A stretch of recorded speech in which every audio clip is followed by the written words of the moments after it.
রাসূল সাল্লাল্লাহু আলাইহি সাল্লাম শীতের দিনে যে ৭টি খাবার বেশি বেশি খেতেন, আমার প্রিয় ভাই ও বোনেরা মনে রাখবেন, এই ৭টি খাবার যদি আপনি খেতে পারেন হাজার হাজার রোগ থেকে, এই শীতকালীন রোগ থেকে আপনি মুক্তি পেয়ে যাবেন এবং রাসূলের সঙ্গে আপনি জান্নাতে যেতে পারবেন। তার সুন্নাহগুলি আপনার মানা হয়ে গেল। আসুন এই সুন্নাহগুলো আমরা মানার চেষ্টা করি।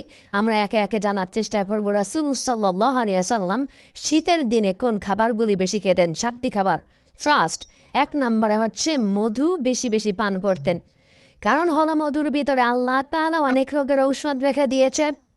ফিহি শিফাউল লিন্নাস, আল্লাহ তাআলা বলেন এই মধুর ভিতরে আমি শিফা রেখে দিয়েছি। মধু খেলে গলার খুশখুশি দূর হয়ে যায়, মধু খেলে হচ্ছে জ্বর দূর হয়ে যায়, ঠান্ডা দূর হয়ে যায়, অনেক ধরনের উপকারিতা আল্লাহ তাআলা দেয়। ইভেন যত ভাইরাস আছে, যা কিছু আছে, রব্বুল আলামিন ক্যান্সার নামক রোগ থেকেও মধুর মাধ্যমে আল্লাহ শিফা দান করতে পারেন।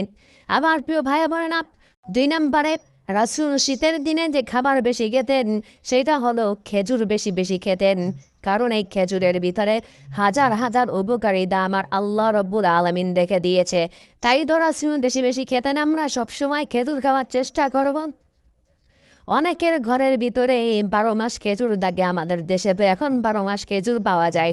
আমরা যদি খেজুরগুলোই কন্টিনিউ করতে পারি, রাসূল বলেছে হাজার হাজার রোগ থেকে আল্লাহ তাকে মুক্তি দান করে দিবেন।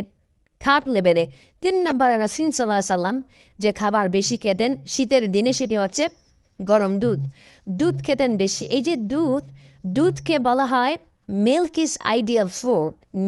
এই দুধ হচ্ছে একটা আদর্শ খাবার। তার মানে একটা খাবারের মধ্যে যতগুলি উপকারিতা থাকার দরকার, দুধের মধ্যে আল্লাহ রাব্বুল আলামিন সেই উপকারিতা রেখে দিয়েছে।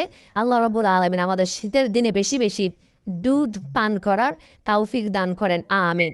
৪ নম্বরে যে খাবার রাসূলুল্লাহ সাল্লাল্লাহু আলাইহি সাল্লামের সেটি হচ্ছে লাউ বা কদু, আমরা যেটা চিনি। এই লাউ কদু কিন্তু এই শীতের দিন আমরা অ্যাভেলেবেল পেয়ে যাব বিভিন্ন জায়গায়।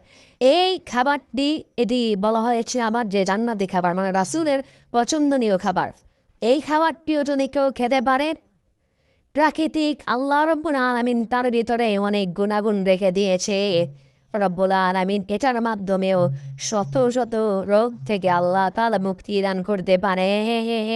আমার প্রিয় ভাইয়ারা, ৫ নম্বরে যে খাবার রয়েছে সেটা হলো জাইতুন এবং জাইতুনের তেল। জাইতুন একটা এমন উপকারী একটা ফল, এমন তার তেলের ভিতরে উপকারিতা আল্লাহ রেখে দিয়েছে। তার গুণাগুণ আল্লাহ রব্বুল আলামিন দিয়ে একটা সূরার ভিতরে আল্লাহ তাআলা শুরু করে দিয়েছেন, ওয়াত-তিনি ওয়াজ-জাইতুন।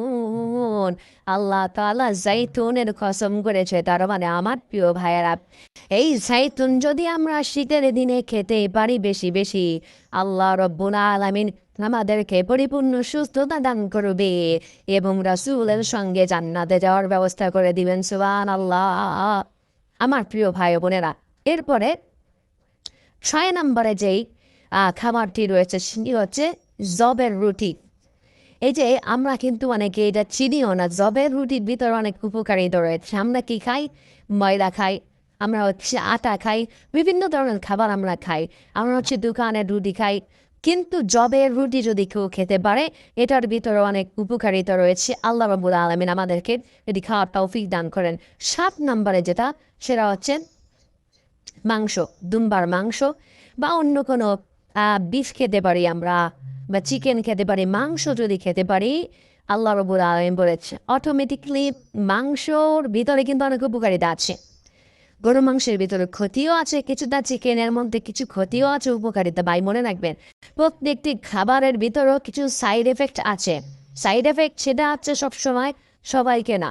তাই এটার ভিতরে কিছুটা ক্ষতি আছে, আবার উপকারিতা অনেক বেশি। এটা রাসূল সাল্লাল্লাহু আলাইহি সাল্লাম পছন্দ করতেন, খেতেন। আমরা শীতের সময় এই খাবারগুলি খুব বেশি কন্টিনিউ করার চেষ্টা করব, খাওয়ার চেষ্টা করব। আল্লাহ তাআলা এগুলো খেয়ে, এটার মাধ্যমে আল্লাহ তাআলা পরিপূর্ণ সুস্থতা, শীতকালীন যে অসুস্থতা আমাদের মধ্যে আছে, আল্লাহ রাব্বুল আলামিন আমাদেরকে পরিপূর্ণ সুস্থতা দান করে সুস্থতার জীবনযাপন করার তৌফিক দান করুন, আমিন।